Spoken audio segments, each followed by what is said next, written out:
Srila Prabhupada ki jai. So we're going to read from the first canto. We're going to read from the second canto, and we're going to read from the first verse of the first chapter. Today, we didn't stay at the temple, but we'll give the class anyway. And the Bhagavatam actually begins with the second chapter. Everything else is just background information. And when Sukadeva Goswami begins speaking to Maharaj Parikshit, and Maharaj Parikshit has asked him, "What do I do? I have 7 days to live." So this part of Bhagavatam kind of gets to the essence of Krishna consciousness. Because he only has a few days to live, and he's being asked, what do I do now? And so Sukadeva Goswami gets kind of right to the point. And this is the first verse. And I believe I was in Los Angeles when Prabhupada lectured on these verses. So for me, sometimes we say this is a famous verse. So for me, these are kind of famous verses. We heard them.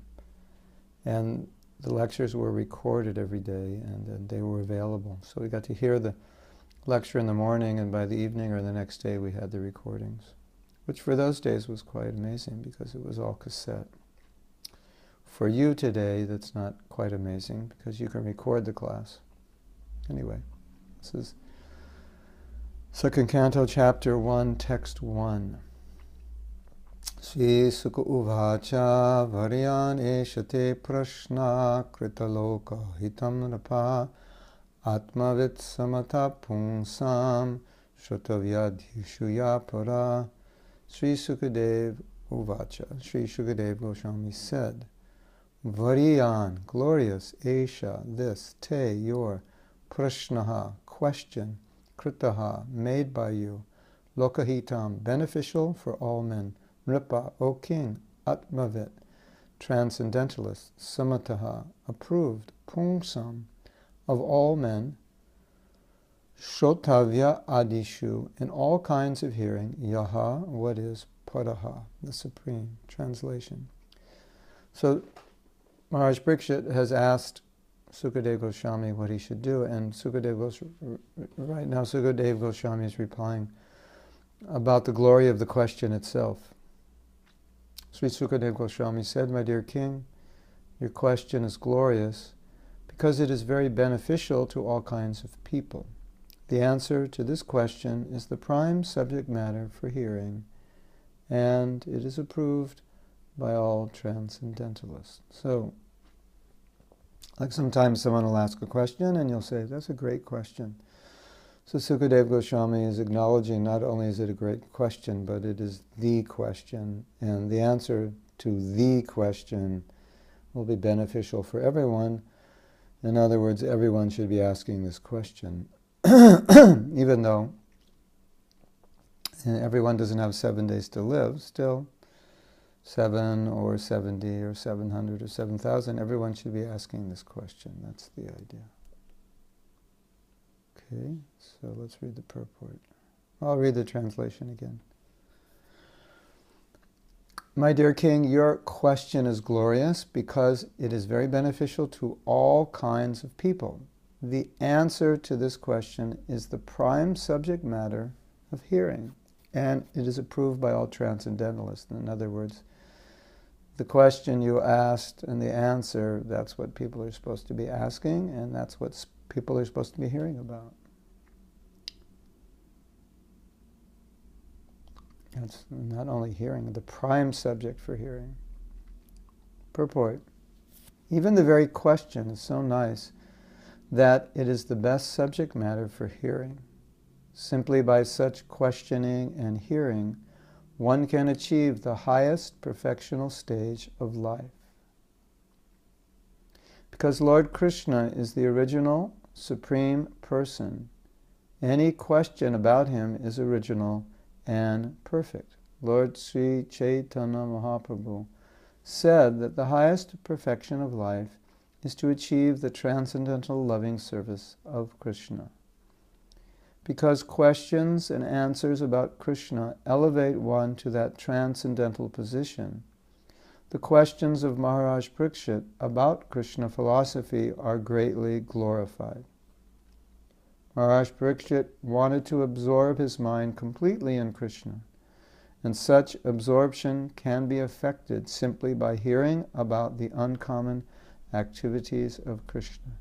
For instance, in the Bhagavad Gita it is said that simply by understanding the transcendental nature of the transcendental nature of Lord Krishna's appearance, disappearance, and activities, one can immediately return home, back to Godhead, and never come back to this miserable condition of material existence. It is very auspicious, therefore, to hear always about Krishna. So, Maharaj Parikshit requested Sukadeva Goswami to narrate the activities of Krishna so that he could engage his mind in Krishna. The activities of Krishna are non-different from Krishna himself. As long as one is engaged in hearing such transcendental activities of Krishna, he remains aloof from the conditional life of material existence. The topics of Lord Krishna are so auspicious that they purify the speaker, the hearer, and the inquirer. They are compared to the Ganges waters, which flow from the toe of Lord Krishna.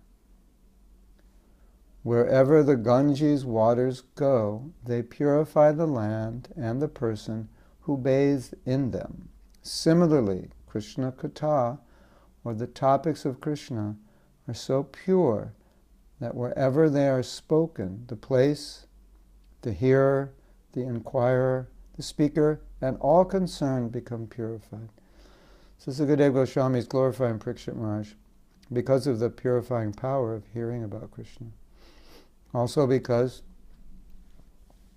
this is the best question to ask. It's the right question to ask for someone who's dying.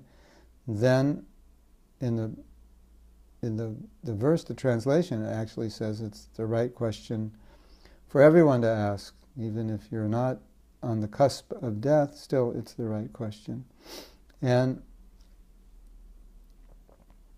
one of the realities of life is that your questions direct your consciousness. So just like sometimes we ask questions, but the answers to the questions are not productive, or actually the answers to the questions are just destructive. Sometimes we just ask the wrong questions, and no matter what the answer is going to be bad. It depends on the questions you ask. How can I become Krishna conscious? That's a good question, and the answer will always be good. How can I achieve material success? You may get an answer how to do it. That's okay, but if you're not a devotee, the answer will entangle you more and more. As Prabhupada says, in the complexities of material existence, what Prabhupada means by that, the complexities of material existence, repeated birth and death, and all your karmic reactions. So just by asking one question, how can I advance materially, you become caught up in the complexities of material existence. Simple question. That's the question most people ask. How can I get ahead? There are many books about it. And so by asking those questions and by reading those books, you become more entangled. It's amazing, isn't it? Just one simple question, and that answer to that question entangles you more and more in the complexities of material existence. A year or so ago, I was studying chapter 12 of the Gita, and in chapter 12, Krishna says, if you can't surrender, do bhakti. If you can't do bhakti, do karma. If you can't do karma, just serve a good cause. And what Krishna means there is, don't be self-absorbed. And that's the beginning of material existence. It's all about I and mine. It's all about me. What do I want? How will I be happy? So in these verses of the Gita, what's interesting about it is Krishna goes so far to say that even if you're not engaged in serving me, if that's what you're not, if you're not even going to do that, then at least serve somebody other than yourself. So every time we ask the question, how can I be successful, then we become self-absorbed. And the Gita is trying to disentangle us from self-absorption.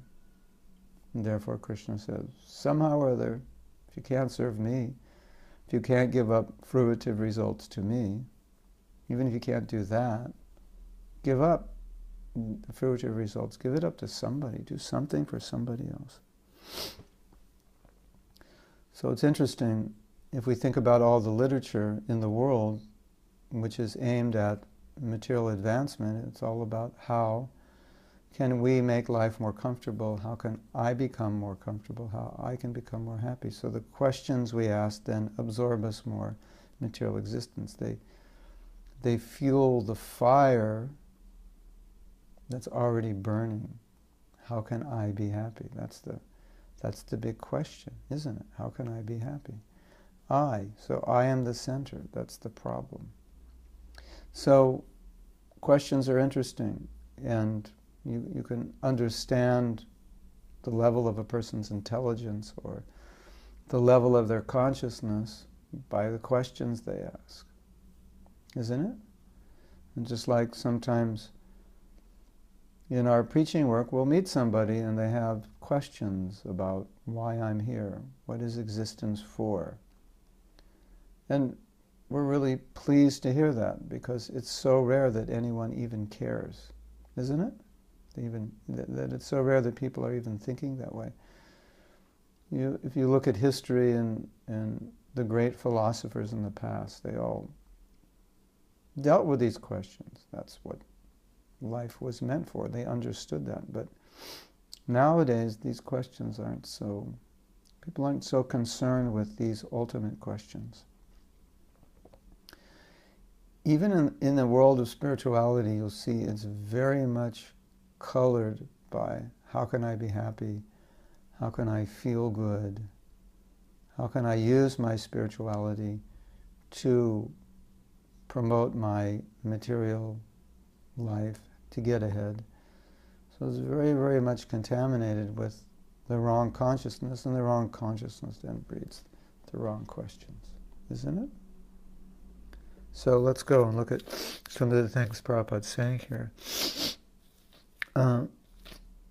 First, the question is being glorified, as we said before. And it's interesting, Parikshit Maharaj, he understands that he's going to die, so he's asking Sukadeva Goswami, tell me about Krishna. So he understands that's what he's supposed to do, because in that culture kings were trained in Gurukula. They were given the same training as the Brahmins, and because they were meant to execute the orders of the Brahmins, they were meant to execute Dharma, so they had to understand what Dharma is. So he wasn't really confused about what his duty was. He knew.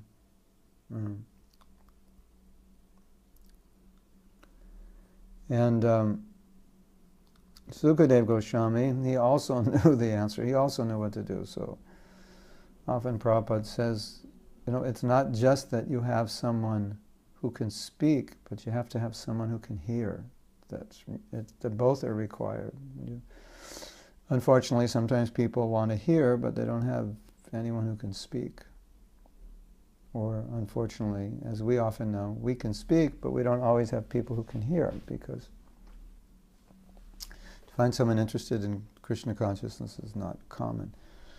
So, you have the perfect combination here now. You have the perfect hearer, perfect person to listen, Sukadeva Goswami, and the perfect person to hear, which is Parikshit Maharaj. And he's anxious to hear, so he's fully qualified. He wants to hear. He's really anxious. He's going to hear for 7 days. And so this is a very good qualification that we want to hear. And who do we want to hear about? We want to hear about Krishna. And if you want to hear about Krishna, he likes that.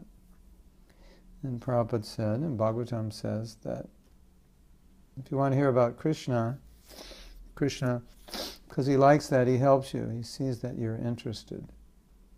And really, Krishna consciousness, so much of our advancement is just showing Krishna that we're interested. It's not that we're such great sages and saints, that by our own power something great is going to happen.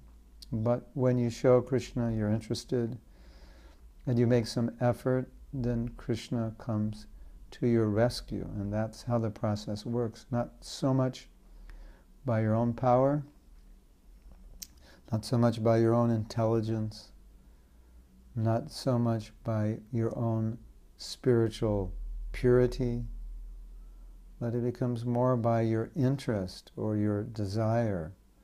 And then you manifest that interest and desire. In this particular instance,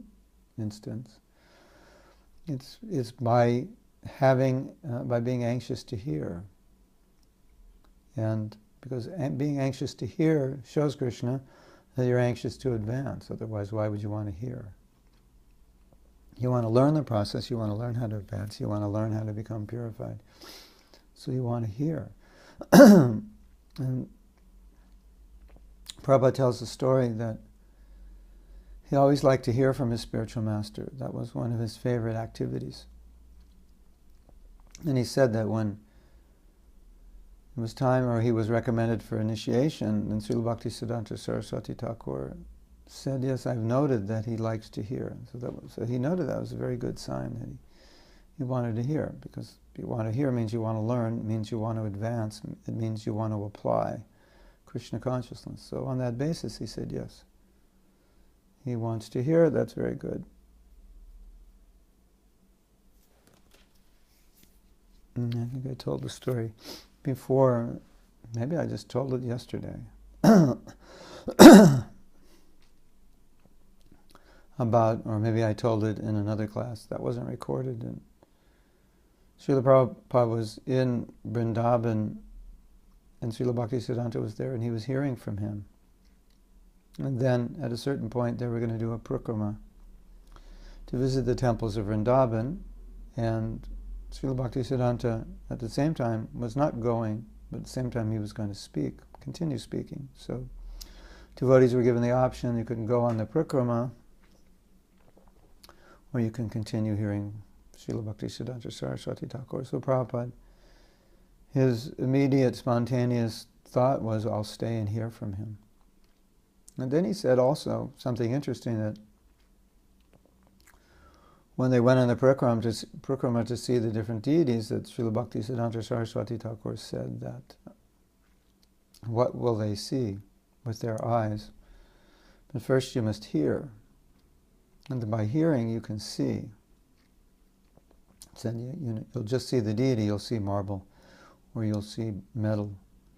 But first you must hear. So in a sense he was subtly chastising all the disciples who decided to go on parikrama to the different temples of Vrindavan while their spiritual master was speaking. And so we learn from that hearing is better than seeing, and that you can't see unless you hear, and that if your spiritual master is speaking, then you should listen. And I think probably you're all thinking right now, why would anyone leave and go on parikrama if they could hear from Srila Bhaktisiddhanta Saraswati Thakur personally? Yeah, I think that makes sense to all of us. Prabhupada emphasized the importance of hearing by establishing Bhagavatam class and by attending Bhagavatam class himself. Every day he would give Bhagavatam class. And there were occasions when Prabhupada was not feeling well, and he couldn't give the class, but he went to the class. And he sat and he listened. And the reason he did that is because he wanted to set the example that this is what we should all be doing. We should all be hearing every day.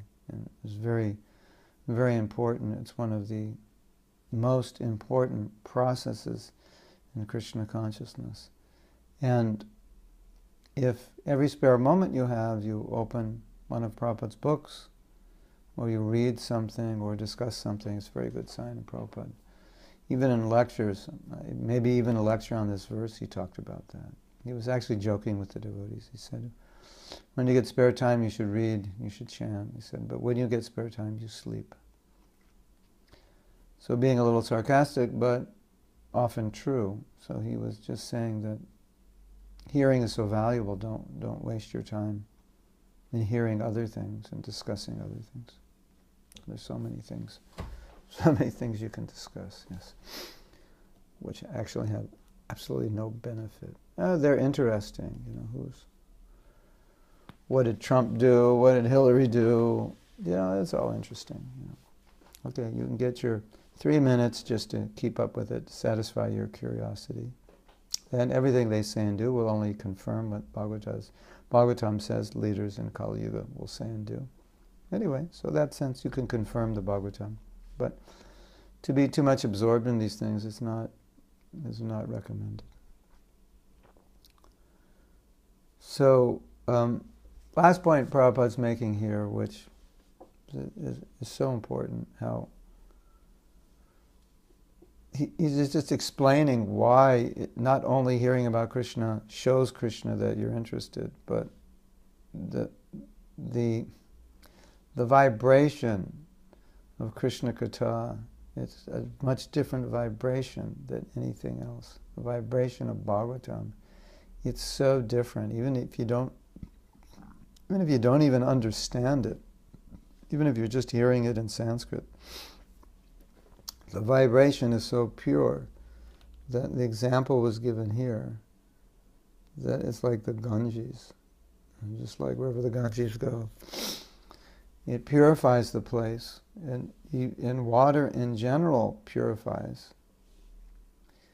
And so the Ganges water of hearing and chanting, it purifies the place, it purifies the audience in general, it purifies anyone who's there listening, which of course is the audience, and it even purifies the speaker. So the glories of hearing about Krishna are described here.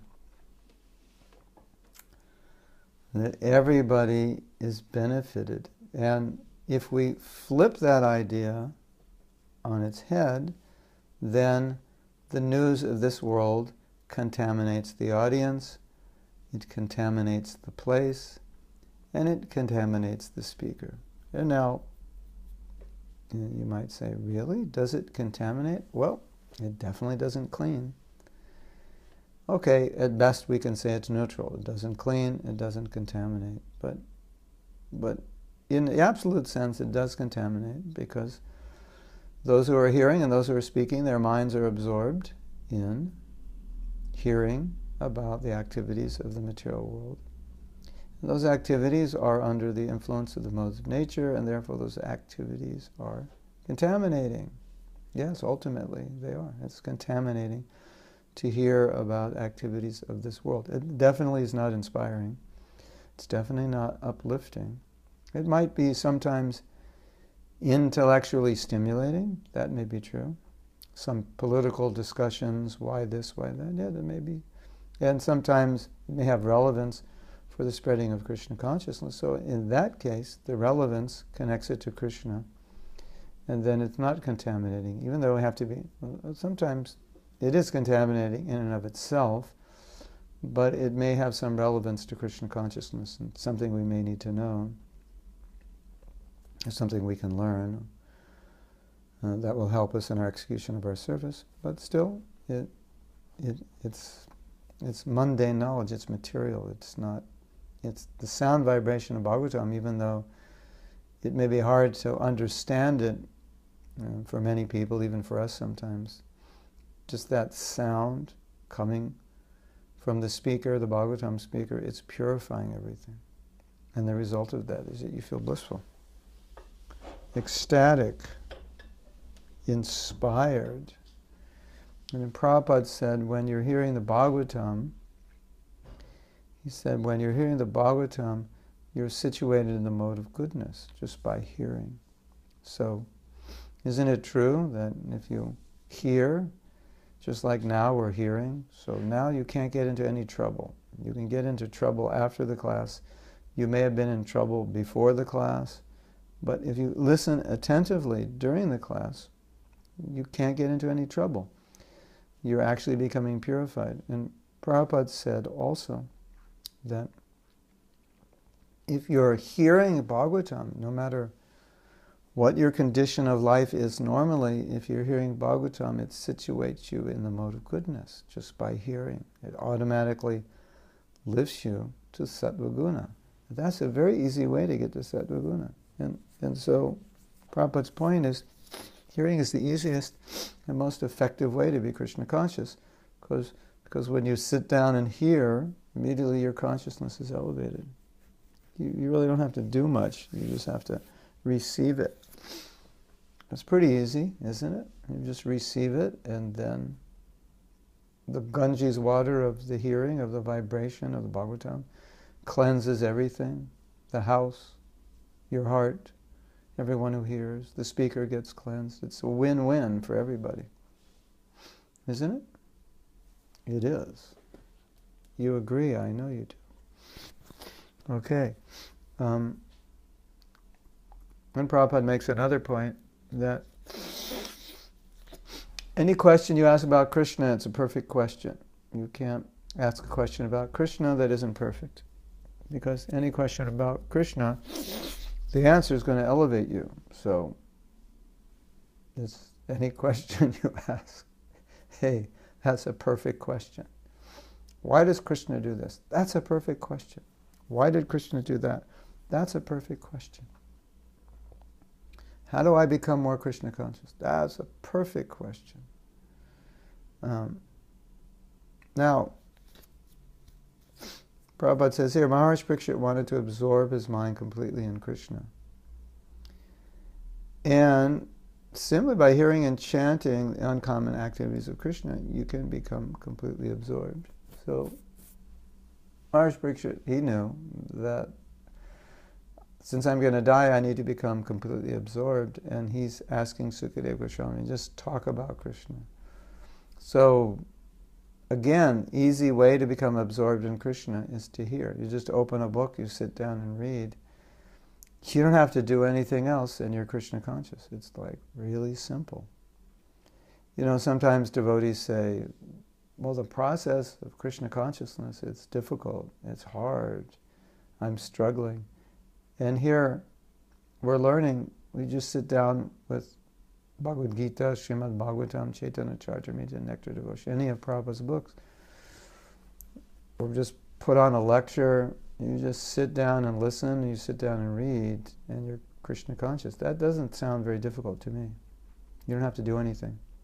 Oh yeah, well, someone might say, well, the difficulty is I can't concentrate. Well, okay, that might be difficulty. Yeah. But aside from that difficulty,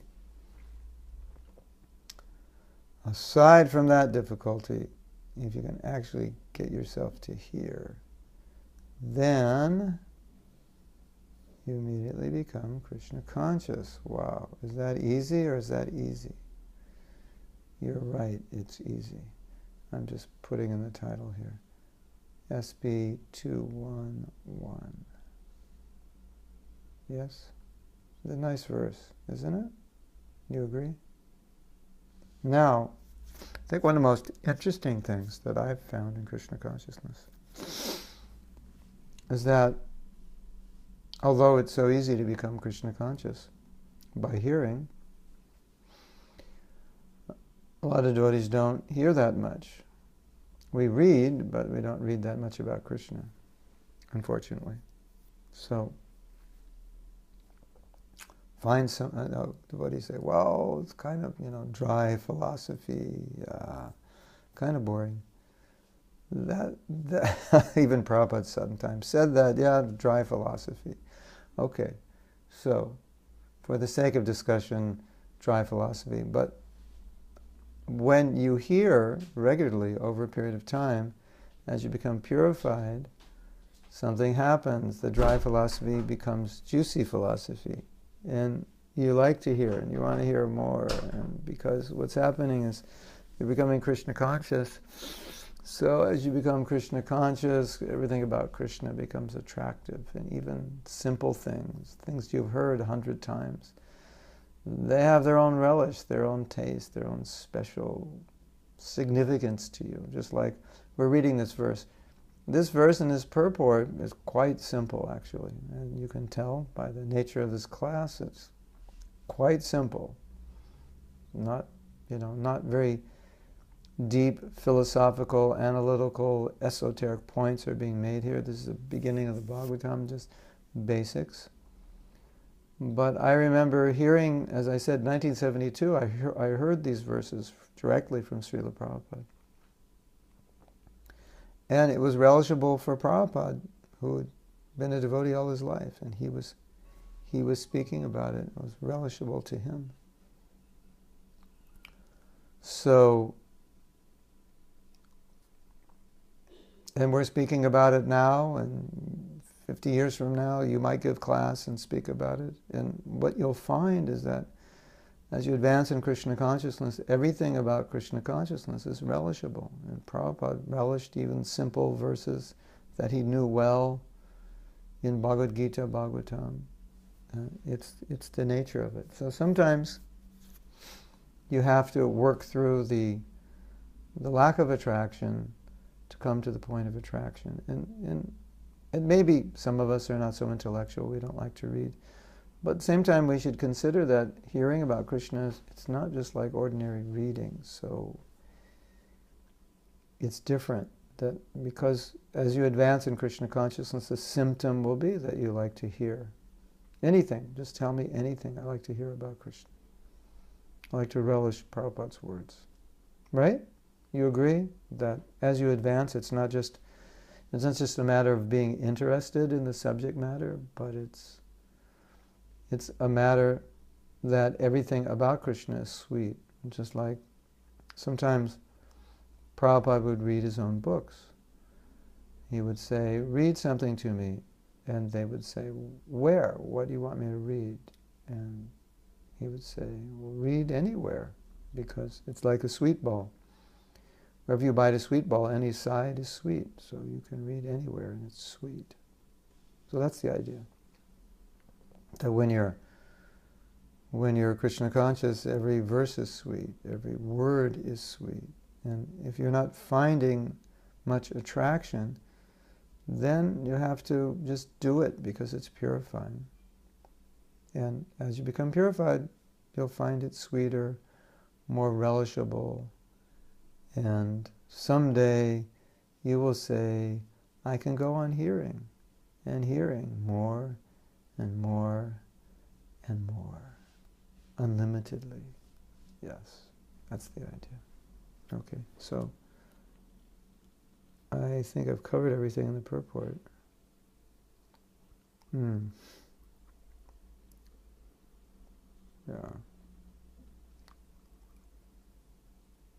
Here, the highest perfections achieve love of God because questions and answers about Krishna elevate one to that position.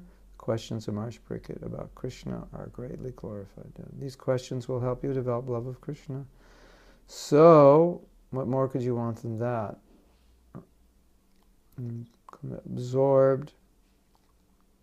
Oh yeah, one more point. Isn't Prabhupada says here in the Gita, he quotes a verse, or doesn't quote the verse, but he refers to a verse, Janma karma cha me divyam, evam yo veti tattvataha. If you understand my birth and activities in truth, then tyakta deha puna janma. When you leave your body, you won't take birth again, but you'll come mama eti, you'll come to me.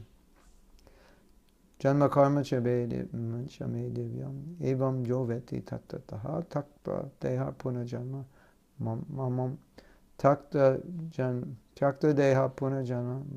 My brain is gone dead. Mama maiti so Arjuna, something like that. You'll come to me, you won't come back here. So how do you understand Krishna perfectly, who he is, without misunderstanding? How do you do that? By hearing by the grace of Prabhupada, you'll hear exactly who Krishna is. When you understand Krishna Leela as it is, not as a Sahajiyas understand it, thinking you can imitate Krishna or it's very cheap, but you understand Krishna exactly in tattva, in truth, and you understand its Leela in truth, it's transcendental and all the transcendental aspects of the Leela, then you become transcendental. Just by understanding the transcendental nature of Krishna, you become transcendental. So the more you understand Krishna, the more you become transcendental. Therefore, we should all try to understand Krishna more and more and more. And just like you may have experience, but in this world, many people are expert in aspects, certain things, aspects. Someone's a gemologist, he's expert in gems, what are the different stones, the qualities of the stones. Someone's expert in music and art, chemistry, physics, and in specific areas of this world people are expert in, but it doesn't really help them spiritually. And here, the more you understand Krishna, then Krishna says, just by understanding that, my transcendental nature, you become transcendental. Wow, that's amazing. Just by understanding Krishna, you become transcendental. By understanding other things, you don't benefit. You might benefit materially. It will help you in your occupation, help you maintain yourself. We have to do that. But spiritually, it's not going to help. All that time, money, and effort put into studying in the material world, it'll help you in your occupation. But spiritually, no. And just try to understand Krishna. Just try to understand that's glorious. The more you try to understand Krishna, the more you become Krishna conscious. And the more you become Krishna conscious, the happier you will be. And if you're not happy, it's most likely, unless there's some major drama in your life, it's because you're not Krishna conscious. And if you're Krishna conscious, you'll be happy. Yes. Try it out. Do an experiment today.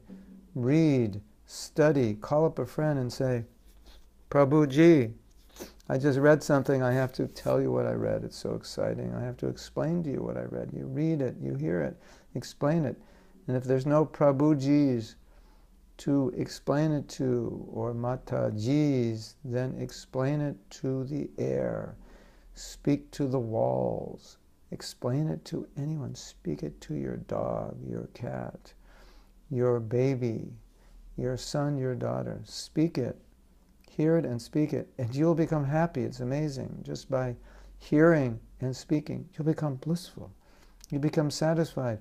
All your problems will seem to vanish in thin air. The world will look beautiful, even though it's a cloudy day in London. It will look glorious. You'll be happy. You'll be excited. Just by hearing and speaking about Krishna, it's so magical, it's mystical. And if you go out on the street and actually approach somebody and say, my dear sir, here's a book about Krishna, and glorify Krishna, you become ecstatic. You'll become, your hairs will stand on end. You'll become excited. Even if you can't do it and you just think about doing it, you become excited. If you just think about what I would tell somebody if I were on the street giving them a book, or someone who thinks this way wrongly about Krishna consciousness, what would I tell them? If you just think about what you would tell them, you'll become ecstatic. Do you know that? Do you know that? It's true. I have experience. Sometimes devotees say, this person said this to me and that to me, and I was thinking that I should have said this and that, and now I have my answer, and next time somebody says this to me, this is what I'm going to tell them. And the devotee was ecstatic, said, I'm ecstatic, I'm enlivened, I'm inspired. So talking about Krishna is inspiring. And then you say, I don't have anything to say. Everybody has something to say. Say something, anything. Doesn't matter. Krishna is God. That's okay. Say that. So this is the basis of Krishna consciousness. We hear about Krishna, we learn about Krishna, and then whatever we learn, whatever we know, we talk to our children, to our neighbors, to the walls, to the air. We give class, whatever it is. And It's ecstatic, it's blissful. We become happy, we become enlivened. That's it. Simple. Is that okay? So now, you have any questions, comments, arguments? I will stop speaking. I've just opened my chat window, and you can chat away if you like. There's two windows. One says social stream, one says chat. I don't know if there's a difference. I think I've covered everything. It seems like there's more in this purport than I thought. New points keep coming up.